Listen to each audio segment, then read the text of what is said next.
Hello नमस्कार प्यारे विद्यार्थियों, माई सेल्फ डॉक्टर मनोहर एक बार फिर आपके सामने हाजिर हुआ हूं। आज की वीडियो में बात करूंगा मोस्ट इंपोर्टेंट टॉपिक हाइब्रिडाइजेशन। जी हाँ बिल्कुल, हम आज बात करेंगे संकरण के बारे में। प्यारे विद्यार्थियों, संकरण क्या होता है, मैं शॉर्ट ट्रिक की बात करूं तो आपको निकालना कैसे है इसको, 1/2 number of valence shell electrons, बाहरी सेल के अंदर जो इलेक्ट्रॉन प्रेजेंट है उसकी संख्या plus number of monovalent atom, हमें नंबर काउंट करने किसके, मोनोवैलेंट एटम के। कौन से होते हैं, हाइड्रोजन और हेलोजन। हाइड्रोजन और हेलोजन, हेलोजन कौन है, फ्लोरीन, क्लोरीन, ब्रोमीन और आयोडीन। फिर क्या करना है आपको, प्लस करना है किसको, नेगेटिव चार्ज को, नेगेटिव चार्ज को ऐड करना है और पॉजिटिव चार्ज को माइनस करना। ये इसका क्या है, फॉर्मूला है। अब वैलेंस सेल इलेक्ट्रॉन क्या होते हैं, जो संयोजी कक्ष होती है उसके अंदर जो इलेक्ट्रॉन प्रेजेंट होते हैं उसे वैलेंस सेल इलेक्ट्रॉन बोलते हैं। बाहर वाली कक्ष के अंदर जो जितने इलेक्ट्रॉन प्रेजेंट होते हैं उसे वैलेंस सेल इलेक्ट्रॉन बोलते हैं या फिर संयोजक कक्ष इलेक्ट्रॉन बोलते हैं। तो बात करूं, बोरॉन फैमिली में 3 होंगे, कार्बन फैमिली में 4 होंगे, नाइट्रोजन फैमिली में 5 होंगे, ऑक्सीजन में 6, इसमें 7 और नोबल गैस में 8। इनके परिवार का कोई भी मेंबर आए सब में बराबर रहेंगे। मैंने बोला ऑक्सीजन फैमिली में कितने हैं, 6, तो सल्फर में कितने होंगे, 6। जैसे मैंने बोला जेनॉन में कितने होंगे, इसमें कितने होंगे, 8। ये है वैलेंस सेल इलेक्ट्रॉन। इसको आप शॉर्ट में ऐसे याद रख सकते हो, VMCA। VMCA valence shell electron किसके, सेंट्रल एटम के। सेंट्रल एटम को हमेशा हाइब्रिडाइजेशन या संकरण सेंट्रल एटम की निकालते हैं। फिर monovalent atom minus cation, positive charge को माइनस करना है, प्लस अनायन।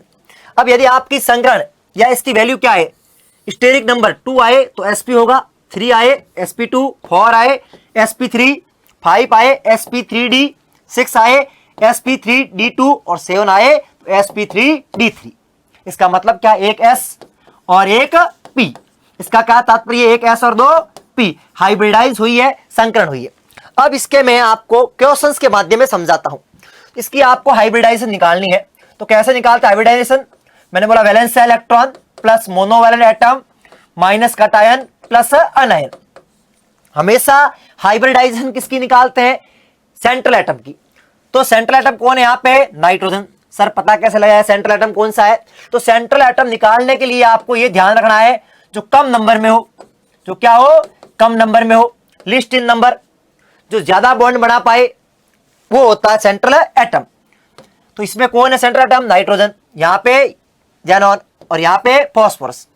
अब आपको नाइट्रोजन की आपको निकालनी है हाइब्रिडाइजेशन, तो 1/2 वैलेंस सेल इलेक्ट्रॉन कितने होंगे, संयोजक कक्ष में इलेक्ट्रॉन मैंने अभी बताया आपको कितने हैं, 5 plus number of monovalent atom, number of monovalent atom कितने हैं, यहां पे हाइड्रोजन के और हेलोजन के नंबर लेने हैं, तो कितने नंबर है, 4 माइनस देखो पॉजिटिव का क्या मतलब हुआ, इलेक्ट्रॉन चले गए, इलेक्ट्रॉन बाहर चले गए, तो इलेक्ट्रॉन चले गए तो नेगेटिव हो जाएंगे, तो माइनस पॉजिटिव चार्ज, नेगेटिव से ही नहीं, तो ये वैल्यू कितनी आ गई, 8/2, तो क्या हो गया 4, और 4 के लिए क्या होगा, sp3। मेरी बात आपको समझ में आई, हाँ या ना।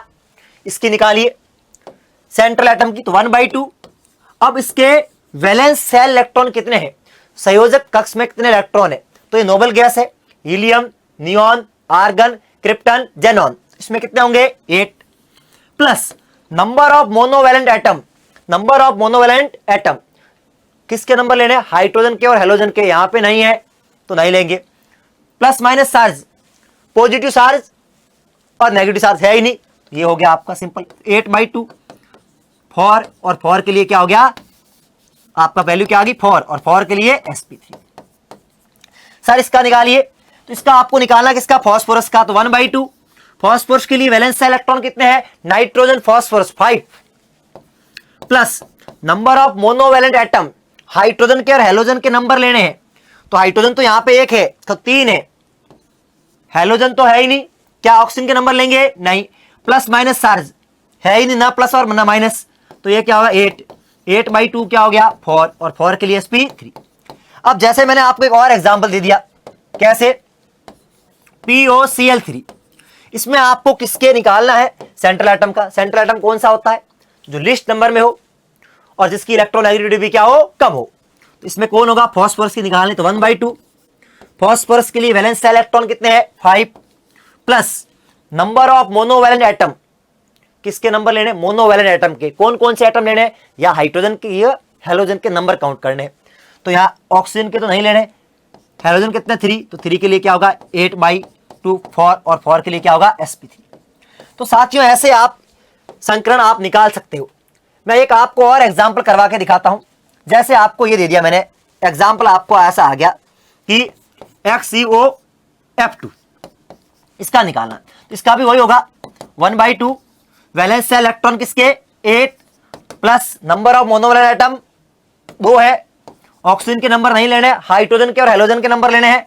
तो वो आ गया आपका 10/2 5, और 5 के लिए क्या होगा एक S 3 P और D sp3D। इसमें किसी को डाउट, एक तरीका ये। दूसरा मेरे भाई जब इनऑर्गेनिक में आपको निकालना हो तो ये, और मैं बात करूं ऑर्गेनिक में आ जाए, बहुत महत्वपूर्ण है, ऑर्गेनिक में आ जाए तो आपको क्या करना है, number of sigma bond plus localize lone pair देखने, number of sigma bond plus localize lone pair जो रेजोनेंस में ना हो। अब देखिए कार्बन अपने जीवन में 4 बॉन्ड बनाता है, 4 वैलेंस इलेक्ट्रॉन होते हैं, तो 1 2 3 4 सिग्मा बॉन्ड, 4 के लिए क्या हो गया sp3। पाई बॉन्ड नहीं आता, हाइब्रिडाइजेशन पाई बॉन्ड नहीं आता। अब कहीं सिंगल बॉन्ड है तो सारे सिग्मा, एक डबल है तो एक सिग्मा और एक पाई, और कहीं ट्रिपल बॉन्ड है तो एक सिग्मा पाई और पाई। पहला बॉन्ड हमेशा सिग्मा होता है, उसके बाद वाले पाई होते हैं। तो इसमें बात करूं इसकी, सिग्मा कितना, 1 सिग्मा 2 सिग्मा और 3 सिग्मा, 3 के लिए sp2। ऐसे इसकी निकालिए, इसकी बात ये सिग्मा और 1 सिग्मा, 2 के लिए sp। डबल बॉन्ड है, ये भी पाई और ये भी पाई, ये सिग्मा ये सिग्मा। ऐसे ही आपको इस ऑक्सीजन की निकालनी है। तो ऑक्सीजन के पास 1 sigma 2 sigma, sigma 2 plus lone pair localise कितने हैं 1 और 2, तो क्या हो गया 4, और 4 के लिए sp3। तो ये बच्चों ऑर्गेनिक से निकालते। अब आपके लिए एक सुनहरा मौका कि उत्कर्ष परिवार आपके लिए लेके आया, जी हाँ बिल्कुल, अर्ली बर्ड ऑफर। जी हाँ बिल्कुल, जो विद्यार्थी इस बार बीएससी नर्सिंग का एंट्रेंस एग्जाम देने जा रहे हैं उनके लिए बहुत बड़ी खुशखबरी है कि 25% ऑफ चल रहा है। आपको अब अप्लाई करोगे कूपन कौन सा, PN25। ध्यान रखें इसकी लास्ट डेट कब तक है, 17 अप्रैल। क्या है सर इसके अंदर, सबसे पहले आपके पास RUSS 100 डे क्रैश कोर्स, जिसके अंदर आपको कंप्लीट थ्योरी करवाई जाएगी। इसमें 2 ऑप्शन अवेलेबल है आपके लिए, ऑडियो वीडियो लेक्चर है, online study material, class PDF और टेस्ट और क्यूज। ध्यान रखें मात्र 600, और प्राइम बैच का प्राइस है आपका 975। कूपन कौन सा अप्लाई करना, PN25।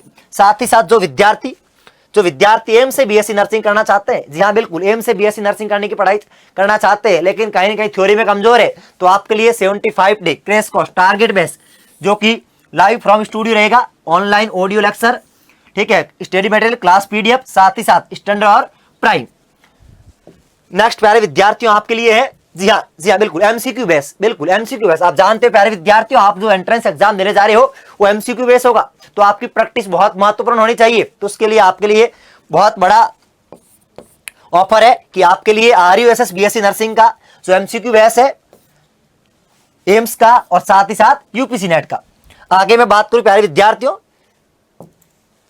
इतना ही नहीं, जी हाँ बिल्कुल, BSc nursing entrance master pass, जिसके अंदर आपको जी बिल्कुल सारे एग्जाम कवर होंगे, एम्स, RUSS, UPC नेट और अदर एग्जाम 6 मंथ के लिए, 12 मंथ के लिए और 24 मंथ के लिए। और साथ ही साथ आपके पास टेस्ट सीरीज है, यदि आप टेस्ट देना चाहते हो तो आपके लिए सुनहरा मौका है, क्योंकि प्यारे विद्यार्थी बिना टेस्ट आप खुद का मूल्यांकन नहीं कर पाओगे, आकलन नहीं कर पाओगे, आपकी तैयारी कैसी है। तो आपके लिए एम्स का मात्र 150 रुपए के अंदर, RUSS मात्र 150 के अंदर, UPC नेट मात्र 150 के अंदर और एम्स पैरामेडिकल 150 के अंदर। तो प्यारे विद्यार्थियों, आपको वीडियो अच्छा लगा है तो लाइक जरूर करें, और यदि कोई आप ऐसे ही किसी और टॉपिक के ऊपर वीडियो चाहते हो तो कमेंट करके जरूर बताएं। Thank you.